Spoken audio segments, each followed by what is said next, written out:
नमस्ते विद्यार्थी मित्रों, आज मैं सप्तशी संकुल में आपका हार्दिक स्वागत करती हूँ। आज की हमारी हिंदी की क्लास में हम कक्षा 7 में जो हमने आगे जो काव्य था 5 नंबर पे काव्य था धरती की शान, वह देखा था। आज हम उनका स्वाध्याय देखेंगे। तो आप अपनी पुस्तक और नोटबुक निकाल के रखिए और रबर पेंसिल भी साथ में रखिए। जो जो प्रश्न मैं यहाँ आपको लिखाऊंगी वह आपको आपकी कॉपी में लिखने हैं और वह जब आप पाठशाला आएंगे तब मुझे यह जो आपको कार्य दे रही हूँ वह गृह कार्य आप घर पे करके मुझे यहाँ पाठशाला में दिखाएंगे। तो आपको स्वाध्याय लिखना है, तो लिखिए स्वाध्याय। प्रश्न 1, निम्नलिखित प्रश्नों के उत्तर लिखिए। पहला प्रश्न है, मनुष्य क्या क्या कर सकता है? तो उनका उत्तर लिखिए। मनुष्य पर्वत को तोड़ सकता है, नदियों के प्रवाह को भी वह रोक सकता है, माटी से अमृत निचोड़ सकता है और मनुष्य धरती को अंबर से जोड़ सकता है।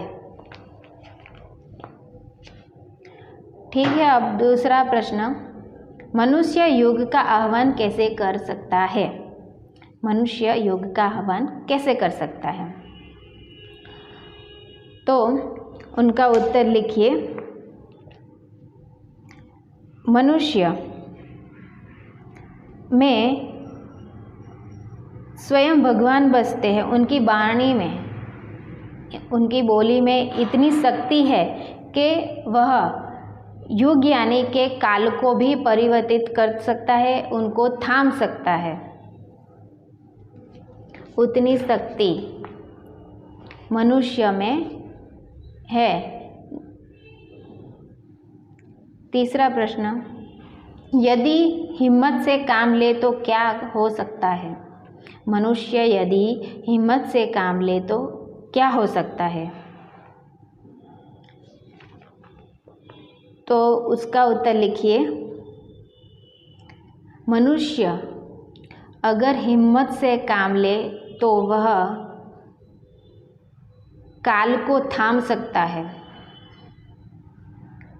पापों को, जो अत्याचार हो रहे हैं वह पाप को वह रोक सकता है और पशुता को भी रोक सकता है, पशुता भरे व्यवहार को भी रोक सकता है अगर वह हिम्मत से काम ले तो। प्रश्न 2, उचित जोड़े मिलाइए। उनमें पहला है, मनुष्य की आत्मा में क्या है? तो मनुष्य के आत्मा में जवाब आएगा स्वयं भगवान है। दूसरा, मनुष्य के नैनों में क्या है? उनका उत्तर आएगा ज्वालन है। तीसरा, मनुष्य की भ्रुकुटी में क्या है? उनका उत्तर आएगा युग का आह्वान। 4 नंबर, मनुष्य की वाणी में उसमें आएगा युग का आह्वान। भ्रुकुटी में आएगा युग का तांडव का ताल। 5वें नंबर, मनुष्य की छाती में छिपा महाकाल है। प्रश्न 3, निम्नलिखित प्रश्नों के विकल्प के सामने सही कीजिए। मनुष्य चाहे तो काल को भी क्या कर सकता है? थाम ले। तो थाम ले में सही का निशान लगाइए। दूसरा, मनुष्य चाहे तो धरती को क्या कर सकता है? धरती को अंबर से जोड़ सकता है, तो धरती से अंबर से जोड़ दे। तीसरा, मनुष्य चाहे तो माटी से क्या कर सकता है? अमृत निचोड़ सकता है। प्रश्न 4, नीचे दिए गए शब्दों के विरोधार्थी शब्द देकर वाक्य में प्रयोग कीजिए। नीचे जो हम लोगों को शब्द दिए गए हैं उनके विरोधार्थी शब्द लिखने हैं। तो पहला शब्द है अमृत। अमृत का विरोध क्या होता है? विष। ठीक है, उनका वाक्य आपको लिखना है। विष फिर जहर। तो वाक्य लिखेंगे आप, मीरा ने विष का प्याला पिया। वाक्य में यही आएगा कि मीरा ने विष का प्याला पिया। दूसरा जो शब्द है वह है वरदान। वरदान यानी श्राप, उनका विरुद्ध श्राप होता है। तो उनका वाक्य आएगा, ऋषि जब क्रोध में आते हैं, या फिर ऋषि जब क्रोध में होते हैं तब वे श्राप देते हैं। अब आपका तीसरा जो शब्द है वह है ऊंचा। ऊंचा का विरुद्ध क्या होगा?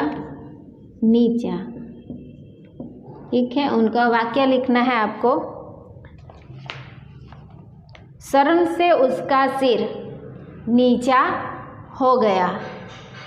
शर्म से उसका सिर नीचा हो गया। अब 4 नंबर का जो वाक्य है वो है पाप। पाप का क्या हो जाएगा विरुद्ध में? पुण्य। तो उनका शब्द जो वाक्य बनेगा वो लिखिए, दान दक्षिणा देने से हमको पुण्य मिलता है।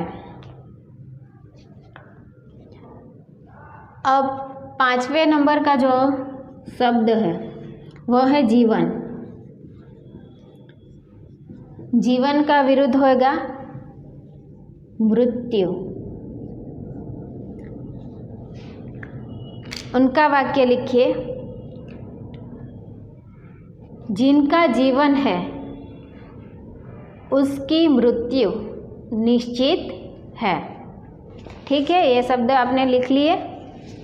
अब प्रश्न 5, नीचे दिए गए शब्दों को शब्दकोश के क्रम में रखकर उनका अर्थ शब्दकोश में से जानिए और लिखिए। तो यहाँ पे कुछ शब्द दिए गए हैं, उनके अर्थ लिखने हैं और उनको शब्द के क्रम में लगाना है। तो यहाँ पे मैं आपको क्रम में ही उनके अर्थ दिखाऊंगी, तो आप लिख लेना। पहला आएगा आईना।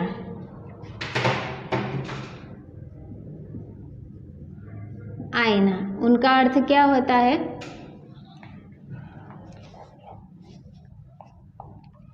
आईना यानी दर्पण। ठीक है, फिर अति।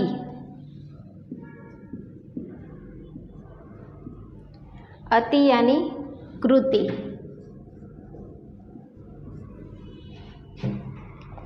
फिर झनकार।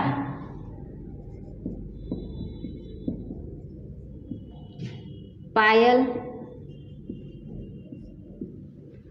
और वीणा। फिर तूफान। तूफान का अर्थ होता है आंधी।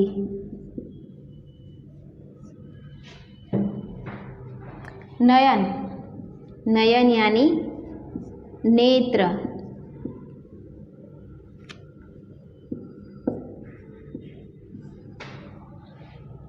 नेत्र आँख।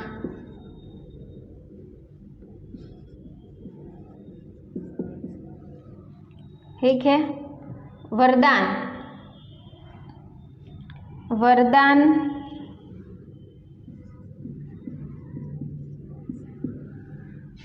यानी कृपा। शीश यानी मस्तक। ठीक है, ये सारे शब्द है, उनके अर्थ है। अब आपको उनको क्रम में लगाना है। ये आपका होमवर्क है, उनको क्रम में लगाना है। ठीक है, यहाँ पे हमारा जो स्वाध्याय है वह यहीं पे समाप्त होता है। तो बाकी का जो है वह हम अगले लेक्चर में देखेंगे। तब तक के लिए जय हिंद, जय भारत, अस्तु।